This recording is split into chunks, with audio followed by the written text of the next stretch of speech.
Breaking news. Mumbai నటి జత్వాని కేసులో IPS అధికారులు కాంతిరాణా టాటా, విశాల్ గున్నీలకు సిఐడి నోటీసులు జారీ చేసింది.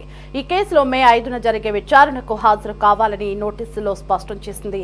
పిఎస్ఆర్ ఆంజనేయులు సిఐడి విచారణలో చెప్పిన అంశాలపై ఈ ఇరువురు అధికారులను సిఐడి ప్రశ్నించనుంది.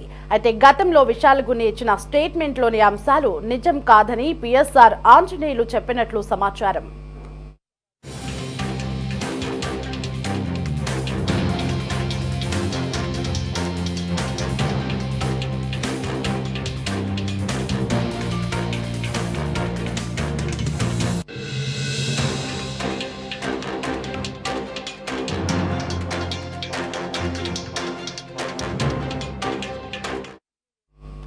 గతంలో విశాల్ గున్నీని సిఐడి విచారించింది. ఇక ఈ సందర్భంగా జత్వాని కేసులో తనను అప్పటి ఇంటెలిజెన్స్ హెడ్ గా ఉన్న పిఎస్ఆర్ ఆంజనేయులు పిలిస్తేనే తాను వెళ్లానని తెలిపారు.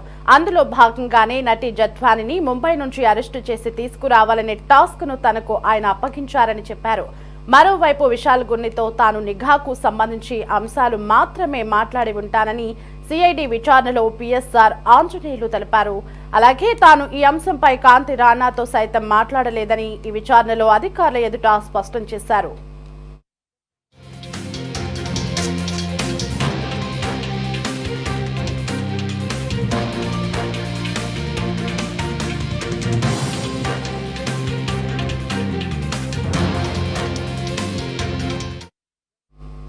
ఈ కేసులో గతంలో కాంతి రాణా, విశాల్ గున్నీలను సిఐడి అధికారులు విచారించారు. ఇక ఈ సందర్భంగా అధికారులు తాజాగా పిఎస్ఆర్ ఆంజనేయులను విచారించారు.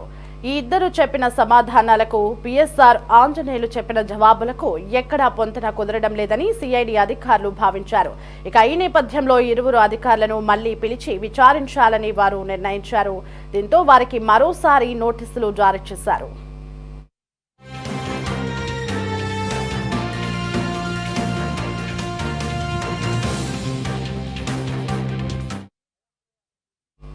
రైట్గా ఇదే అంశానికి సంబంధించి మరింత సమాచారం మా కరెస్పాండెంట్ రామకృష్ణ ఫోన్ ఇన్ లో అందించడానికి సిద్ధంగా ఉన్నారు.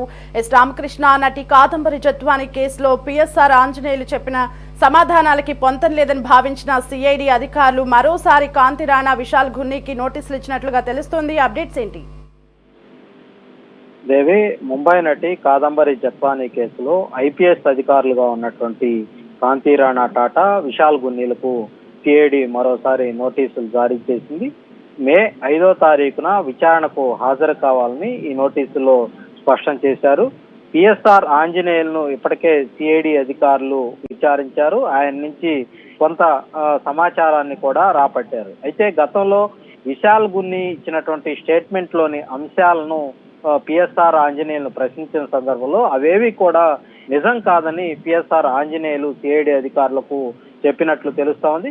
గతంలో విశాల్ గున్ని సిఐడి విచారించినటువంటి సందర్భంలో జత్వాని కేసులో తనను అప్పటి ఇంటెలిజెన్స్ చీఫ్ గా ఉన్నటువంటి పిఎస్ఆర్ ఆంజనేయులు పిలిస్తేనే తాను సిఎంఓకి వెళ్ళానని, అందులో భాగంగానే నటి జత్వానిని ముంబై నుంచి అరెస్ట్ చేసి తీసుకురావాలని ఒక టాస్క్ ను తనకు సిఎస్ఆర్ ఆంజనేయులు అప్పగించారని కూడా విశాల్ గున్ని ఆ రోజు సిఐడి విచారణలో తేటతెల్లం చేశారు. అయితే మరోవైపు విశాల్ గున్నితో తాను నిఘాకు సంబంధించినటువంటి అంశాలు మాత్రమే మాట్లాడినట్టు పిఎస్ఆర్ ఆంజనేయులు ఇటీవల సిఐడికి సంబంధించినటువంటి దర్యాప్తులో ఆయన చెప్పారు.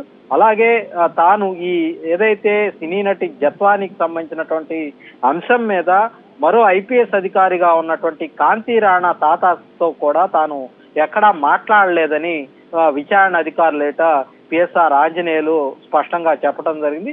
ఈ కేసులో గతంలో కాంతి రాణా తాతాతో పాటు విశాల్ గున్నీలను సిఐడి అధికారులు విచారించి వాళ్ళ నుంచి కొంత సమాచారాన్ని రాబట్టారు. తాజాగా పిఎస్ఆర్ ఆంజనేయులను విచారించినటువంటి సందర్భంలో ఈ ఇద్దరు ఐపీఎస్ అధికారులు ఎవరైతే ఉన్నారో కాంతి రాణా టాటా, విశాల్ గున్నీలు చెప్పినటువంటి సమాధానాలకు, పిఎస్ఆర్ ఆంజనేయులు చెప్పినటువంటి జవాబులకు ఎక్కడా కూడా పొంతన కుదరనటువంటి పరిస్థితి అయితే ఉంది. ఈ నేపథ్యంలోనే సిఐడి అధికారులు అసలు ఈ ముందుగా విచారించినటువంటి కాంతి రాణా టాటా, విశాల్ గున్నీలను మళ్ళీ తిరిగి విచారించాలన్నటువంటి ఒక నిర్ణయానికి వచ్చారు. రేపు 5వ తారీఖున సిఐడి హాజరు కావాలని కాంతి రాణా టాటా, విశాల్ గున్నీలకు తిరిగి మరోసారి సిఐడి అధికారులు నోటీసులు జారీ చేశారు.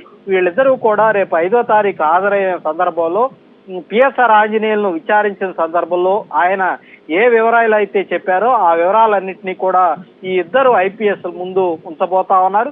ఉంచి తద్వారా వాళ్ళ నుంచి పూర్తి స్థాయి సమాచారాన్ని రాబట్టే ప్రయత్నం అయితే సిఐడి అధికారులు చేయబోతా ఉన్నారు. Devi. Right Ramakrishna, thanks for the updates.